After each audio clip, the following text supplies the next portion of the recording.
Hi, I'm Tim. Welcome to this video. In this video, we're going to be taking a look at this, which is the Grandstream GWN7710R, which is one of Grandstream's outdoor network switches. Now, Grandstream have kindly sent me this free of charge, so thank you to Grandstream. They sent it to me so that I can bring you and showcase what their product is about. And inside the box, we'll just take a quick look here. And here it is.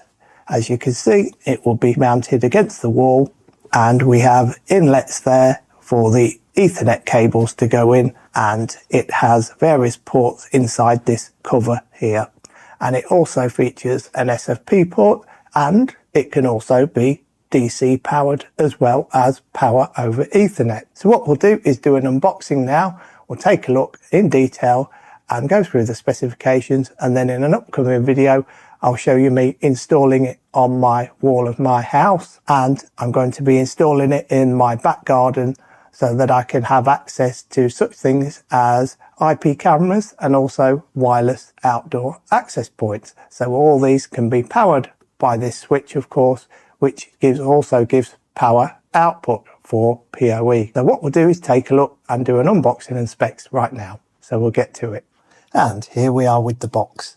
So inside the box, what we get is nicely packaged in fairly plain cardboard packaging with the Grandstream logo just here on the top and a barcode in the top corner there. We have some foam packaging on the top, and inside we have a plastic bag which the actual switch is sent in. And also in the plastic bag we have the usual barcode label with the serial number and MAC address of the device, which always Grandstream put in an extra label, and it's also shown on the device as well, I believe. So we'll take a look at that in a moment. So we'll put the bag to one side, and as usual you get the usual quick start booklet here, which Grandstream nicely provide with information. And also in the side here we get a wall mount bracket, which can either be pole mounted, so you can mount it to a pole, or you can mount it to a wall. And as I've said, in an upcoming video I'll be using this to mount it to my house wall. So we'll put that to one side. And then also in the box under the polystyrene packaging we have some wall bolts to fix it to a wall, and there's also a set of small screws which is to mount the metal bracket to the back of the access point there. And you also get a DC power connector which has screw terminals there, and which then you will plug into the DC power input, which I will show you in the switch in a moment. And then we also have two O-ring clamps, and these are for pole mounting should you wish to pole mount it. So they provide two of those as well. So what we'll do is put the box to one side now that we've checked everything in the box, and then what we'll do is take a look at the switch itself. So as you can see, it's a neat product. It's slimline, so it fits neatly to the wall. Of course, with the bracket there'll be a bit of a gap, of course, with the bracket protruding so far out the back, but that doesn't matter as it's going outside. And it's fairly solid. It's made of plastic, which I believe is ABS plastic, so it's solidly built. It feels really well constructed. There's also on the back an earthing terminal, as well as the 4 screw holes there, which you mount the mounting bracket to using the small set of screws which I showed you and which are in the plastic bag with the wall mount bolts. So the switch has LEDs at the top here, so it has 4 PoE out and also 1 PoE in, and also an SFP in, and also a DC power. So you get the lights across there, which is the LEDs. So you get basically 7 LEDs there across the top. And the Grandstream logo, of course, there. And then at the bottom here, we have the recessed panel. Now to get to the recessed panel, there is 1 screw, which I'll show you here. And that was actually screwed into the bottom there, which I did actually remove it so I can easily access it to show you. So it just slides down like so and then lifts off. And this is really thick plastic. It has a rubber seal around the edge there, so it's rubber sealed, so it will fit neatly together and it will be waterproof, of course. Then inside we have, if you can hopefully see this, we have the DC power in, which is the green connector here, and that is using the plug which is supplied. And then we have the 4 PoE output. So they are PoE powered and there's 4 of them, and they're rated at 1 gigabit. Then we have port 5, which is the PoE input. So that can be PoE, PoE plus or PoE plus plus. So I'm going to be powering it with PoE plus plus. So that will be a 60 watt input. And also, of course, you can actually use the SFP import, which is port number 6 here, but I won't be using that. And then at the far right side, there's actually a recessed reset button, which you use one of the usual pins, which you put in there to reset it.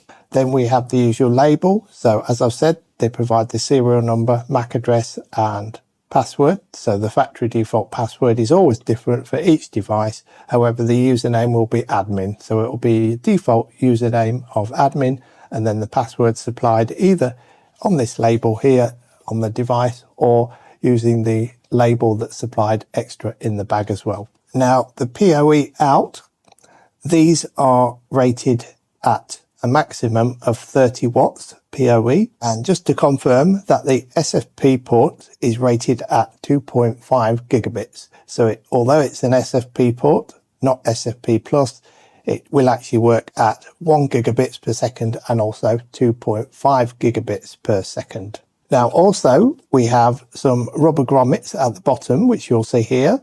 Now there's 4 outlets on each of the 2, and these just push out, so they push outwards from in, and then what you do is feed the Ethernet cables or SFP cables or DC cables, whichever you're using, through these rubber grommets.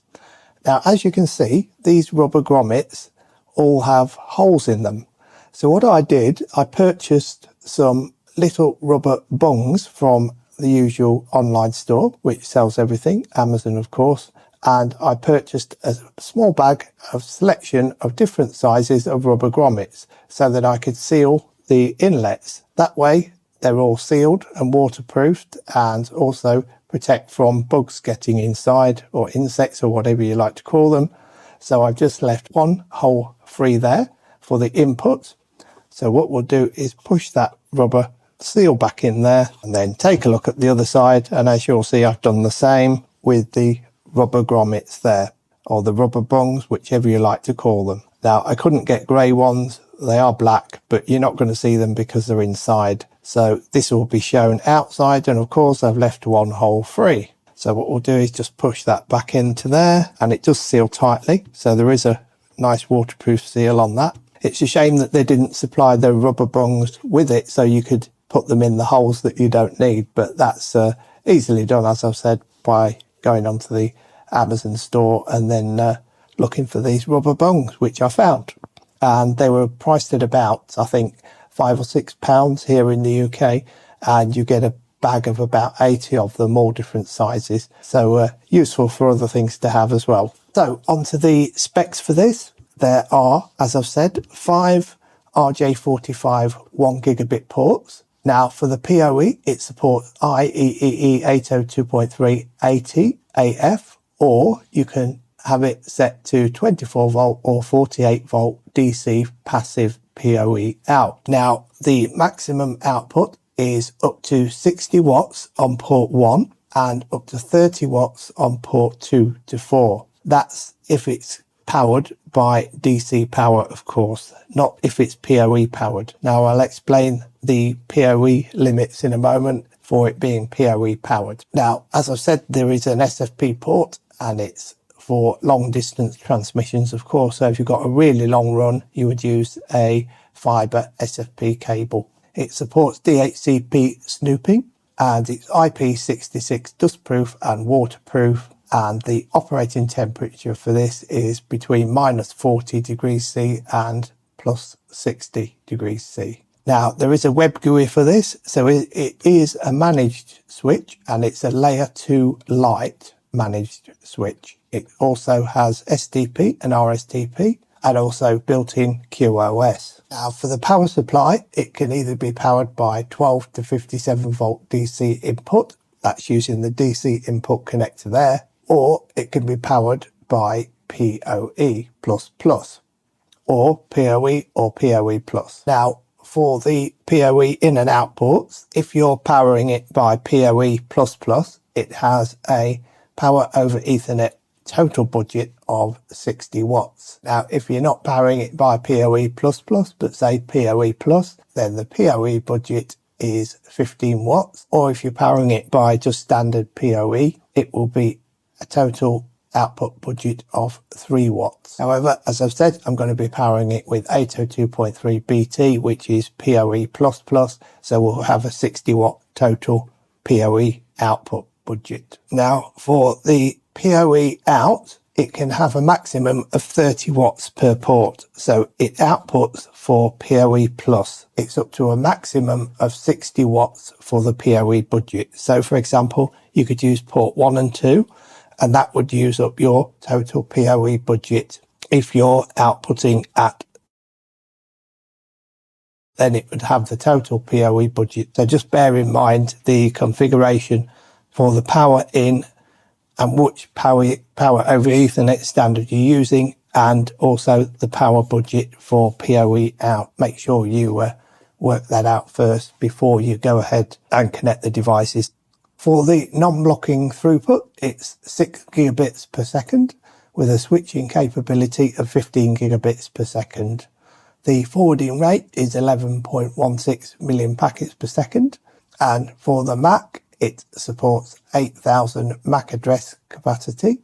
For VLANs, it can support up to 32 VLANs out of 4,000 VLAN IDs. And it also supports port-based VLAN, so that's 802.1Q VLAN, and also voice VLAN. For the link aggregation groups, there's a maximum of 3, and it also supports QoS, DHCP, and for the maintenance, you can have backup and restore, system reboot, factory reset, firmware upgrade, and it supports MAC address search, SNMP, LLDP, and also monitoring, including port statistics, port mirroring, cable test, and ping. For the mounting, it can be pole or wall mounted, as I said, or you can actually mount it on a DIN rail, should you have one, of course. For the LEDs, there's 7 LEDs at the top, and it's per device, so if they're green, it means that the system is on, and per Ethernet port, link activity is green, and per port PoE out, 48 volts, then the port would be orange, and if it's per port PoE out, 24 volts, they will be blue coloured LEDs. The dimensions for this is 210 millimeters in length, so top to bottom, and 150 millimeters wide, so left to right, and then for the depth it is 52 millimeters. It weighs 0.75 kilograms, so the entire package weight is 1.35 kilograms, but that's everything in the box, of course. So for this itself, it is 0.75 kilograms. So that is it, the Grandstream GWN7710R PoE outdoor network switch. And as I said, it's a layer 2 Lite Network Switch. I do like this switch actually. It looks like a nice box, neat, and it will look neat on the wall. Of course you could actually, I suppose, spray it with paint to match the wall so it blends in. So you could actually use, say, a brick colour or, for example, black paint, depending on what colour walls you have on your home. But bearing in mind that you'd be covering over the clear section there with the LEDs. So you just have to bear that in mind, that spray painting it, then you would leave the LEDs clear, of course. So probably mask that off and then paint around it and just leave the space there with the white bit for the LEDs. So that's it for this video. What we'll do in another video, which will be coming as soon as I can, is I'll show you it being installed on my wall, and then what we'll do is power it on, get it all working, of course, before I install it. So I'll test it first to make sure it's all set up and working, and then we'll install it, and I'll hopefully be able to film that video of me installing it. So thanks for watching this video. Take care, and I'll be back again soon.